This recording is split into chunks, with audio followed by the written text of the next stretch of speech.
Good evening. আচ্ছা, আশা করি সবাই ভালো আছো। যা গরম পড়েছে, অত্যাধিক গরম, তাই এই গরমে মানে পারা যাচ্ছে না আর কি, এত গরম। যাই হোক, আজকে একটা ছোট্ট ভিডিও করছি আর কি তোমাদের সাথে। আমি কাশ্মীরে গেছিলাম আর কি, তোমরা জানো, তোমাদের সঙ্গে পুরো ডে 1 থেকে আপডেট দিয়েছি, মানে যতটা পেরেছি আর কি। তা তোমাদের ওখানে বলেছিলাম যে আমি কাশ্মীর যারা যাচ্ছ, মানে 2-4 মাসের মধ্যে যাবে বা নেক্সট ইয়ারে প্ল্যানিং করছো, তাদের সুবিধার্থে আমি যতখানি যে প্রবলেমটা ফেস করেছি বা যেটা আমি ফেস করেছি বা যেরকম কি খরচ হয়েছে তোমাদের সঙ্গে একটুখানি আমি জাস্ট বলে দিচ্ছি আর কি, ঠিক আছে? তোমাদের একটা আইডিয়া হয়ে যাবে। তা আমি কাশ্মীর গেছিলাম 29শে মার্চ এবং ফিরেছি 11ই এপ্রিল। আচ্ছা, ফার্স্ট ইনফরমেশান হচ্ছে আমরা ট্রাভেল এজেন্সি আন্ডারে গেছি, একটা ব্যারাকপুরে একটা ট্রাভেল এজেন্সি আন্ডারে গেছিলাম, শিবম ট্রাভেল এজেন্সি। ভালো, ঠিক আছে, অসুবিধা নেই। হ্যাঁ, এবং আমি যেটা ভুল করেছিলাম যে আমি স্লিপার কোচে টিকিট কেটেছিলাম।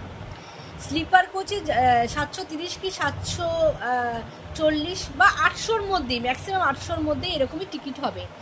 তা সেটা আমি কেটেছিলাম এবং আমার কোনো এক্সপিরিয়েন্স ছিল না বলে যে আমি স্লিপার কোচে কেটেছিলাম। কিন্তু এইটা যে আমার কী ভুল, মানে কী মারাত্মকভাবে আমি স্লিপার কোচে কেটেছি বলে কী ভুল হয়েছে তবে চিন্তার বাইরে। কারণ আমার কোনো অভিজ্ঞতা ছিল না বলে আমি কেটে ফেলেছিলাম। ভেবেছিলাম যে দেখো, আমরা তো যতই হোক মিডল ক্লাস ফ্যামিলি এবং কাশ্মীরটা যথেষ্ট খরচ সাপেক্ষ ব্যাপার বলে আমি ভাবছি যে 2 দিনের তো ব্যাপার, সেকেন্ড ক্লাসে চলে যেতে পারবো, অসুবিধা হবে না। কিন্তু কী রকমভাবে যে অসুবিধা হয়েছে চিন্তা করতে পারবে না। ওই জন্য বলছি, কেউ স্লিপার কোচে যেও না, মানে সেকেন্ড ক্লাস যাকে বলে আর কি। হ্যাঁ, মানে এসি সবসময় যদি যাও, মানে এতে কাশ্মীরে যাও, মানে আমি কাশ্মীরের দিকটাই বলছি আর কি, যেহেতু আমি ওখান থেকে ঘুরে এসেছি, আমার অভিজ্ঞতা জানাচ্ছি। যদি কাশ্মীরে যাও তাহলে অবশ্যই এসি টিকিট কেটো। স্লিপার কোচে টাকা, মানে এসির টিকিট আমি যতদূর শুনলাম আমাদের ট্রাভেল এজেন্সি থেকে যতটা বলা হলো 2000, ঠিক আছে, মানে পার হেড 2000 যাওয়া, 2000 আসা, মানে 4000, ঠিক আছে। সেখানে সেকেন্ড ক্লাসের টিকিটের দাম হচ্ছে 730 থেকে 800 টাকার মধ্যে। তা সেটা 3-4 মাস থেকে আগে থেকে কাটলে এসির টিকিটটা এমন কিছু আমার মনে হয় না দাম বেশি হবে। আর যদি দামও লাগে তাও আমার মনে হয় ওটা কেটে নেওয়াই ভালো, কারণ স্লিপার কোচের সাংঘাতিক পরিবেশ খারাপ। মেনলি বিহার থেকে সমস্ত সবাই ওঠে এবং ওখানে হচ্ছে মানে আমরা জম্মু তাওয়াইতে গেছি এবং ওখানে ট্রেনের সংখ্যা খুব কম এবং ওটা লোকাল ট্রেন, যে যেভাবে পাচ্ছে উঠে পড়ছে, বসে পড়ছে, সারাটা রাত্রি যাচ্ছে তাই অবস্থা। মানে একটা কম্পার্টমেন্টে যে কী সিচুয়েশান, মানে আমি হয়তো ফটোটা তুললে ভালো হতো আর কি, যেহেতু ওটা লোকাল ট্রেন আর আমাদের থেকেও ওখানকার লোকাল ট্রেনের অবস্থা আরও খারাপ। হ্যাঁ, এবং আমরা শুয়েছি, বসেছি, আমাদের সিট আমরা কাউকে বসতে দিইনি, কিন্তু যদি কেউ বসেও পড়তো তাহলে কিন্তু আমাদের ওঠানোর ক্ষমতা থাকতো না, কারণ ওইখানে রীতিমতো ঝগড়াঝাটি করে ওরা বসছে আর কি। এবং সারা রাত ওরা ওইভাবেই দাঁড়িয়ে শুয়ে পায়ের কাছে বসে এরকম করে গেছে এবং ওখানকার টয়লেটটা অত্যন্ত নোংরা। তা যাই হোক, আমি তোমাদের ফার্স্ট ইনফরমেশান দিচ্ছি যে সেকেন্ড ক্লাসে যদি দরকার হয় যেও না, তাও ভালো, একটু ডিলে করে যাও, কিন্তু গেলে অবশ্যই এসিতে যেও।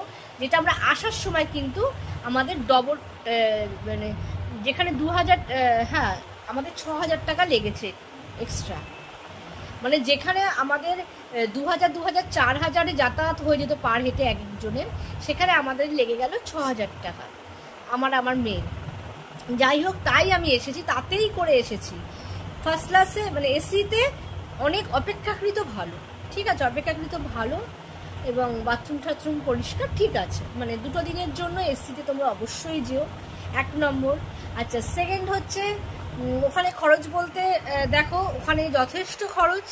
হ্যাঁ, কাশ্মীর যারা তোমরা গেছো তারা ভালো করেই জানো যথেষ্ট খরচ। এবং আমি তোমাদের একটু ডিটেলসে বলে দিচ্ছি, যেমন আমরা প্রথমেই গেছিলাম টিউলিপ গার্ডেনের এন্ট্রি ফি আমাদের কাছ থেকে নেওয়া হয়েছিল 75 টাকা, 75। এবং টিউলিপ গার্ডেন থেকে আমরা তারপরেই গেলাম পরিমহল, ওখানে 24 কি 25 টাকা, এরকম 24-25 টাকা। তার পাশে একটা গার্ডেন ছিল, ওটা আমরা যাইনি, একই টাইপের বলে। মুঘল গার্ডেনও 25-30 টাকার মধ্যে। মুঘল গার্ডেনটা আমাদের যাওয়ার আর টাইম পাইনি, ওই একই ক্যাটাগরি হয়তো, মানে মুঘল গার্ডেনটা আমাদের নিয়ে যাওয়া হয়নি টাইমের অভাবে। আমরা ওই টিউলিপ গার্ডেনে গেছি, পরিমহলে গেছিলাম, আর একটা কি চশমে, মানে আমার নামটা একটু, চশমে শাহিবাগে আমরা ঢুকিনি, আমরা বাইরে থেকে দেখলাম পরিমহলের মতনই। সেটাকে জাস্ট তোমাদের গাইডেন্স দিয়ে দিচ্ছি, যদি তোমরা পরিমহলে যাও, ওই চশমে কি বললি, চশমে শাহি বাগে, মানে আমার না এই নামগুলো মনে থাকছে না, কারণ একদম আনকমন নাম তো, মেন নামগুলো মনে আছে। ওইগুলোতে আমরা ওইটাতে আর ঢুকিনি, আমরা বাইরে থেকে দেখলাম একই টাইপের টিউলিপ গার্ডেন, বা ওই টিউলিপ গার্ডেন গেলে এইগুলো মোটামুটি দেখা, মানে অতটা দরকার নেই, টিউলিপ গার্ডেনটা অপূর্ব সুন্দর। আচ্ছা, এই গেল। তারপর আমরা গেলাম ডাল লেক। আচ্ছা, ডাল লেকে কিন্তু আমরা রাত্রিটা থাকিনি, স্টে করি, নাইট স্টে, ওখানে স্টে করাও যায়। 3 কি 3.5 টাকা নেয় বোট হাউসে থাকার জন্য। তা আমরা কিন্তু বোট হাউসে থাকিনি, আমরা ওই 2 থেকে 2.5 ঘন্টা বোটিং করেছি। মানে বোটিং মানে কি, মানে আমরা তো বোটিং করিনি, মানে আমরা বেশ সুন্দরভাবে ওই বোটের মধ্যে যে একজন চালাচ্ছিলেন আর কি। তা ওইখানে কিন্তু তোমাদের কাছে খুব এক্সেস টাকা চাইবে। তা আমরা কিন্তু পার হেড 400 টাকা করে নিয়েছে আর কি। আমরা 400 টাকা করে, আমরা আমাদের যে ট্রাভেলের দিদি ছিলেন উনি বললেন যে তোমরা 400 টাকা করে বলো, 400 টাকা করে বলেছি, 400 টাকায় রাজি হয়েছে। তোমরা যদি আরও কমাতে পারো আরও ভালো, তোমাদের কাছে রেট কিন্তু অনেক টাকাই চাইবে, ঠিক আছে। ডাল লেকের কথা বলছি। আচ্ছা, ডাল লেকের পর আমরা গেলাম ওই গুলমার্গ। আচ্ছা, গুলমার্গ গেলাম এবং সোনমার্গ গেলাম। আচ্ছা, গুলমার্গে আমরা ড্রেস নিয়েছি এবং শু ড্রেস সমেত আমাদের নিয়েছে 400 টাকা। হ্যাঁ, 400 থেকে 500 টাকার মধ্যে মানে বার্গেনিং করে হয়েছে আর কি। কিন্তু ওটাও আমরা ঠকেছি, কারণ আমরা সোনমার্গে কিন্তু ড্রেস নিয়েছিলাম এবং সেখানে কিন্তু আমরা 250 টাকায় টোটাল নিয়েছিলাম, টোটাল সেটটা নিয়েছিলাম। গুলমার্গে কিন্তু আমরা ঠকেছি ওখানে। হ্যাঁ, ওখানে আমাদের 400 টাকা না, সরি, আমি ভুল বলছি, 500 টাকা। 500 টাকায় আমি ড্রেস বুট নিয়েছি, পার হেড 500 টাকা করে নিয়েছে। তা গুলমার্গে আমি ওইটাতেও আমরা ঠকেছি, এবং আরেকটা জিনিসে ঠকেছি, সেটা হচ্ছে স্লেজ গাড়ি, যেটাকে বলে ওই আমরা, মানে মেয়ে বললো যে মা স্লেজ চড়বো, স্লেজ গাড়িতে আমি আমার মেয়ে উঠেছিলাম, তোমাদের ভিডিও শেয়ার করেছিলাম। স্লেজ গাড়ি, ওটাতে আমার প্রচুর টাকা বেরিয়ে গেছে। ওইটাতে না একদম বার্গেনিং, মানে ওরা এত কনফিউজ করে দেবে, সে হেল্পার সে মানে বরফের মধ্যে তো তোমরা নিজেরা একা চালাতে পারবে না, আরেকজন মানে পিছনে ধাক্কা মারতে মারতে যায়, আর আরেকজন সামনে সে দড়ির মতন টানতে টানতে নিয়ে যায় স্লেজ গাড়ি। তা ওইটা তোমার, আমার মেয়ের লেগে গেছে একদম 3200 টাকা। হ্যাঁ, ওইটা প্রচণ্ডভাবে ঠকেছি, প্রচণ্ডভাবে, কারণ আমি পরে শুনলাম ওইটা কিন্তু বার্গেনিং করে এক একজনে 1000 টাকা কি 1200 টাকার মধ্যে হয়েছে আর কি। হ্যাঁ, তা তোমরা যখন এই স্লেজ গাড়িটা যদি ওঠো, অবশ্যই তোমরা কিন্তু দেখে নেবে, একটু বার্গেনিং করে নেবে ভালো করে, মানে বার্গেনিং না করে উঠবে না। ওরা কিন্তু ওই গুলমোহরের স্টার্টিং পয়েন্টে বলবে 1000 টাকা লাগবে, আর কিছু লাগবে না, কিন্তু পরবর্তীকালে যখন টেনে নিয়ে যাবে না তোমাদের অর্ধেক রাস্তা, মানে বরফের মাঝখানে অর্ধেক গিয়ে বলবে হেল্পার লাগবে, এই লাগবে সেই লাগবে বলে এত কনফিউজিং করে দেয় ব্যাপারটা। হ্যাঁ, আমাদের সেখানেই দুজনের মিলে 3200, 3200 মানে ওই 1700 টাকা মতন, তাই তো 1700, তাই তো শুনি 1700 টাকা লেগে গেছে এক একজন পার হেড, 1700 টাকা করে লেগেছে। ওইখানে আমরা প্রচণ্ড ঠকে গেছি। যাই হোক, কিছু করার নেই, মানে কাশ্মীর যেমন সুন্দর জায়গা তেমন কিন্তু স্ক্যামও প্রচুর হয়, প্রচুর তোমাদের মানে আমাদের না, মানে যেহেতু পর্যটকরা, আমরা টুরিস্টরা যাই, প্রচণ্ডভাবে ঠকায়। আসলে ওদের তো সেরকম কোনো ইনকাম নেই। হ্যাঁ, সেরকম কোনো এখানে চাষবাস হয় না বা কলকারখানা নেই, সেরকম কিছু নেই। এইটা করেই ওরা মানে এত লোককে ঠকায় যে চিন্তার বাইরে। তাহলে গুলমোহরে কিন্তু তোমরা ড্রেসটা দেখবে, সরি গুলমার্গে তোমরা ড্রেসটা দেখবে, যেখানে আমরা 500 টাকা দিয়ে ড্রেস ভাড়া করছি, ওটা কিন্তু 250 টাকা করবে, কারণ আমরা কিন্তু সোনমার্গে সেম ড্রেস নিয়েছি 250 টাকায়। পুরো জ্যাকেট ফ্যাকেট জুতো ওগুলো নিতেই হয়, বরফে নইলে তোমাদের এমনি জুতোতে পা স্লিপ করে যায়, ঠিক আছে, ওইটা একবার দেখবে। আর স্লেজ গাড়িটা অবশ্যই বার্গেনিং করবে। আচ্ছা, সোনমার্গে ঠিকঠাক আছে, সোনমার্গে আমরা সবাই মিলে 250 টাকাতে টোটাল সেটটা নিয়েছি, এবং সোনমার্গে কিন্তু আমরা কিচ্ছু চড়িনি। তবে একটা কথা তোমাদের বলবো, গুলমার্গে যদি তোমরা না চড়ে যদি সোনমার্গে চড়ো, আমি পরবর্তীকালে শুনলাম সোনমার্গে নাকি 100 টাকা স্লেজ গাড়ি দিচ্ছে, 100 টাকা, চিন্তা করে দেখো, যেখানে আমরা মানে কি লেভেলে যে আমরা ঠকেছি চিন্তার বাইরে। 3200 টাকা লেগেছে, সেখানে নাকি 100 টাকা 150 টাকার মধ্যে নাকি সোনমার্গে স্লেজ গাড়ি চড়েছে অনেকে, এটা আমি শুনেছি আর কি, বার্গেনিং করেছে।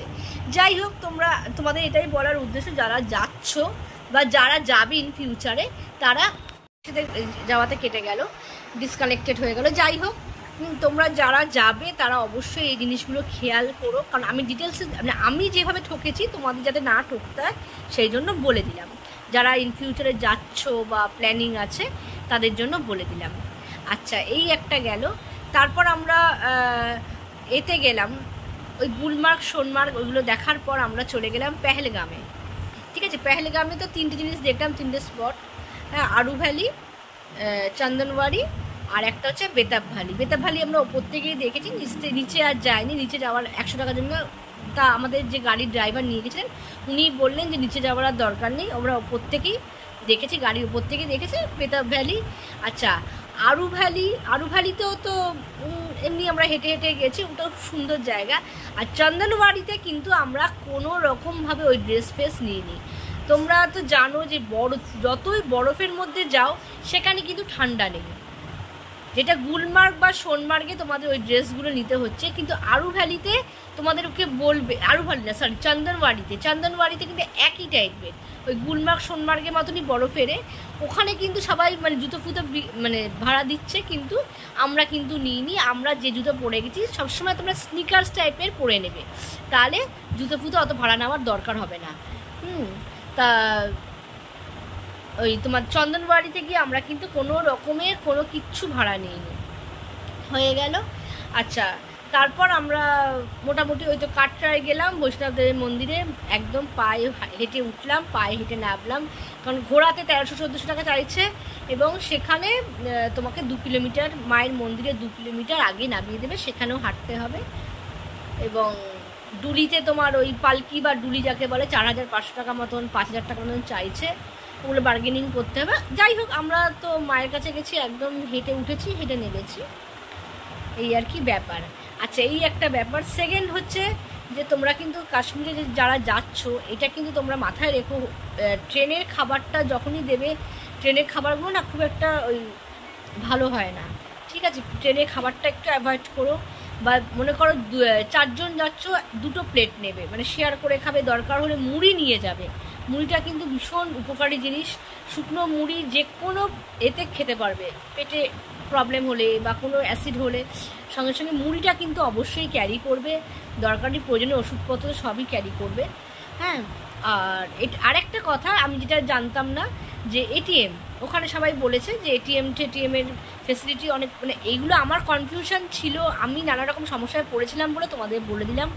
টাকা পয়সা কোনো কিচ্ছু বেশি ক্যারি করবে না, এটিএম কার্ড ওখানে অ্যাভেলেবেল আছে, ফোনপে, জিপে, এগুলো সবই অ্যাভেলেবেল আছে। ঠিক আছে, তোমরা টাকা পয়সা বেশি ক্যারি করো না, বিশেষ করে ট্রেন ফেনে টাকা পয়সা ক্যারি করো না। আসোনা জিনিসপত্র কিছু পরে যাও না, গোল্ড জুয়েলারি বা এসব কিছু পরে যাওয়ার দরকার নেই, এগুলো জাস্ট সেফটির জন্য। ঠিক আছে, আর আরেকটা ব্যাপার হচ্ছে ফোনের কিন্তু তোমরা যদি এখানে পাও, পোস্টপেডটা করে যেও।